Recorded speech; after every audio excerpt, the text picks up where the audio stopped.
So welcome again in the next lecture about the URL structures. Okay, इससे पहले वाले lecture में हमने डिस्कस किया about the file types Google can index. कौन कौन से फाइल के टाइप हैं जो गूगल इजीली इंडेक्स कर सकता है, और आप उन स्पेसिफिक फाइल टाइप के हिसाब से गूगल के अंदर या सर्च कर सकते हैं। ओके, SERP के अंदर कि मुझे इसी फाइल टाइप के डेटा चाहिए।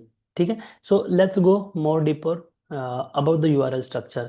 ओके, जब भी हम टेक्निकल एसईओ करते हैं तो हम बहुत सारे पेजेस क्रिएट करते हैं, ब्लॉग क्रिएट करते हैं, कैटेगरीज क्रिएट करते हैं, टैग्स क्रिएट करते हैं, या स्पेसिफिक कस्टम सेक्शंस होते हैं। ओके, एक जो आर्किटेक्चर डिज़ाइन होती है कंप्लीटली, जो एक डिज़ाइन क्रिएट करते हैं, लॉजिकल स्ट्रक्चर हम वेबसाइट का क्रिएट करते हैं, तो उसके साथ साथ हम ये भी डिसाइड करते हैं कि किस तरह के यूआरएल्स होंगे। Because URL is very important parameter for Google to understand your web pages. Okay, या आपकी कंप्लीट वेबसाइट को समझना हो, या एक यूआरएल प्रॉपर यूआरएल स्ट्रक्चर से Google can get idea about your page, website, category, और किस तरह का कंटेंट आप पोस्ट करने वाले हैं। तो first of all definitely URL structure should be clear. Okay, it should clearly define that कि कौन सी कैटेगरी का कंटेंट है, क्या कंटेंट है आपका, और स्पेसिफिक अगर कोई आर्टिकल है या कोई पेज है तो उसका पेज का टाइटल क्या है। That everything should be clear and identical. Okay, ऐसा ना हो कि मिक्स मैच है, रैंडम स्ट्रिंग्स हैं, प्रॉपर क्रिएट नहीं किया हुआ है, क्योंकि इस तरह के यूआरएल्स होते हैं वो गूगल को भी कंफ्यूज कर सकते हैं कि ये पेज किसके बारे में है या ये यूआरएल कहना क्या चाहता है। So always keep URL short, concise, clear and identical, so Google can easily crawl and know about your web pages.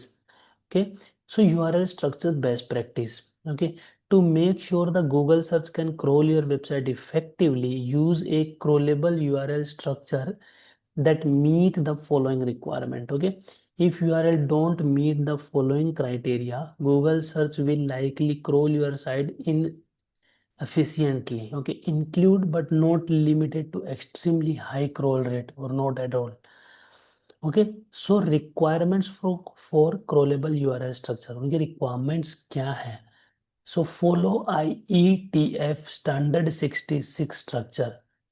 Okay, URL के स्ट्रक्चर्स डिफाइन होते हैं, तो उसमें Google search support the URL define by IETF standard 66। आप details में इसके बारे में पढ़ सकते हो, गूगल के डॉक्यूमेंट्स में दिया हुआ है। Characters defined by standard as a reserve must be percent encoded. Okay, don't use URL fragment to change the content. Okay, fragment mean this hash. Okay, that hash call the fragment, यानी कि एक ही page के अंदर अगर कोई दूसरा section आता है और हम उस सेक्शन पे जाने के लिए इस तरह का कंटेंट क्रिएट करते हैं, उसे हम फ्रेगमेंट्स बोलते हैं। सो गूगल जनरली सजेस्ट है कि हमें फ्रेगमेंट्स नहीं क्रिएट करने हैं, क्योंकि आफ्टर हैश जो भी वैल्यू होगी it will create problem for Google scroller. Okay, so Google will feel difficulties in crawling the URL.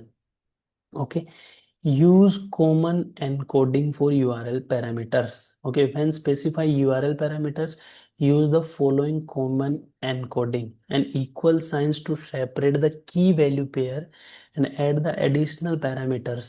And okay, list the multiple values same key within the key value pair, so you can use character that doesn't conflict with this standard such as comma. तो यहाँ पे recommended structure क्या है कि आपको अगर values represent करनी है या फिर एडिशनल पैरामीटर्स दिखाने हैं तो आप इक्वल टू या फिर एंड साइन ही यूज करें। जैसे कि HTTPS ये हमारा प्रॉपर डोमेन स्लैश कैटेगरी तक का URL हो गया। Okay, question mark category equal to the name of category dresses. Okay, अब कैटेगरी ड्रेस है, उसके साथ एडिशनल वैल्यू है मेरे पास शॉर्ट। ओके, तो सॉर्टिंग करने के लिए है तो and for the additional parameter sort, then again equal to define the value. So sorting करना है lower to higher, then again additional parameter ID, that's is perfect, but the bracket sign are not allowed. Okay, अगर domain name category question mark, then if I keep the category dresses in the bracket sign, each is completely wrong. Okay, don't practice it. Same यही दूसरा example है, and और equal to का।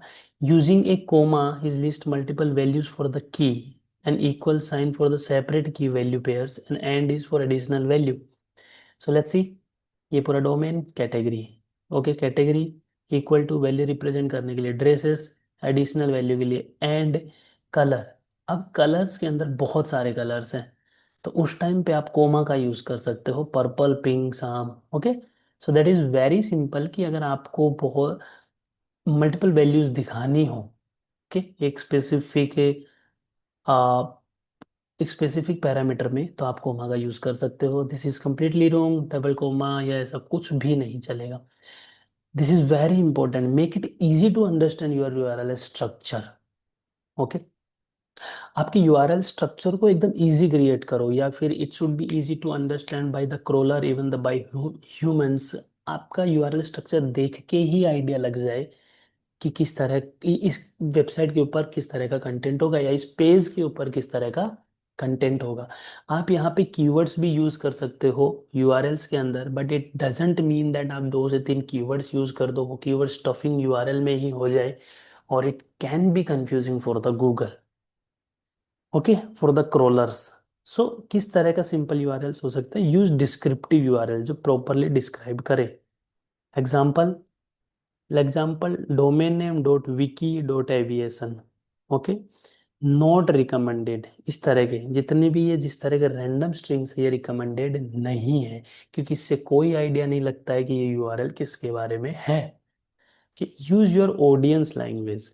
Simple, आपकी जो target audience है, जिस language में आप टारगेट कर रहे हो, उसी लैंग्वेज की यूआरएल बनाओ। ओके, लेकिन इंग्लिश के लिए ये हो गया, या फिर if your audience is searching in Japanese then this should be the URL structure. Okay, then use percentage encoding as a necessary. Okay, आप एनकोडिंग यूज करते हो या आप कोई भी कस्टम पैरामीटर्स बनाते हो, तो use the percentage sign, not the slash and anything else. Okay, use hyphens to separate the words.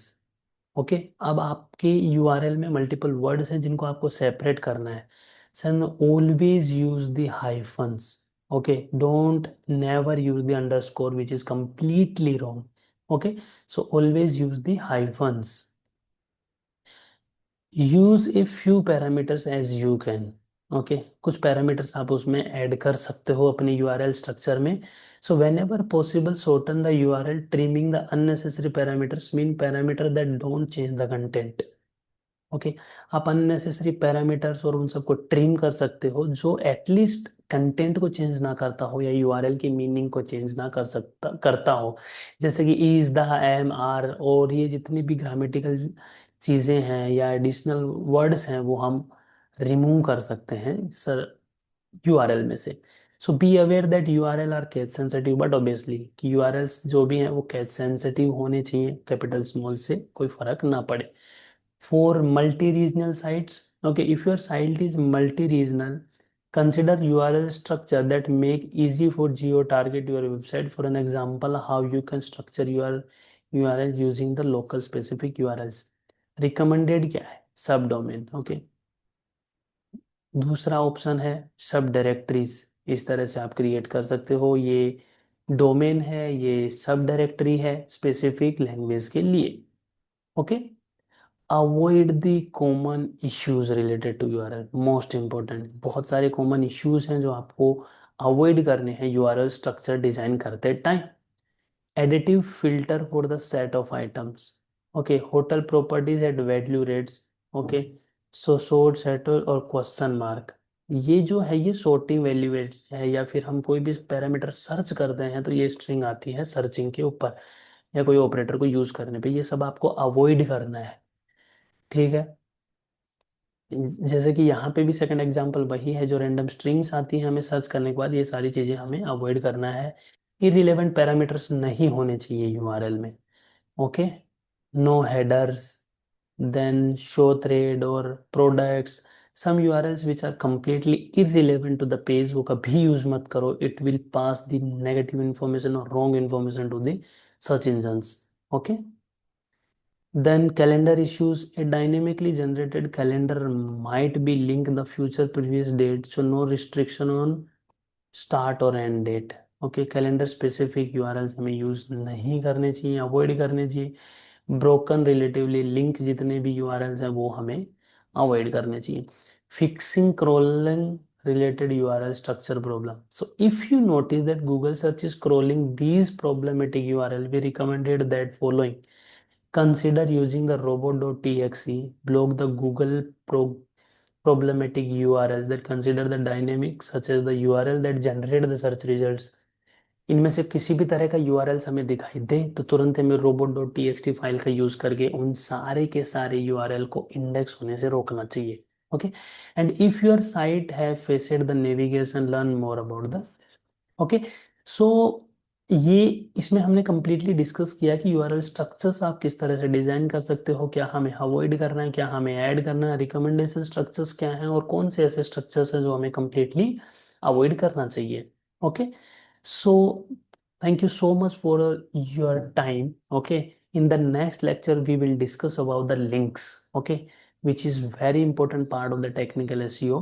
What are the links, how we can use. Okay, and hope so now you are clear about the URL structure. So जब भी आपको chance मिलेगा या opportunity मिलेगी completely website structure design करने के लिए जिसके अंदर आपको यूआरएल्स के स्ट्रक्चर भी डिजाइन करने होंगे, so hope so you will be the confident, and if you have any question then comment and ask and definitely I will reply. Okay, then if you like the video then like, comment, share with your friends. Okay, thank you so much.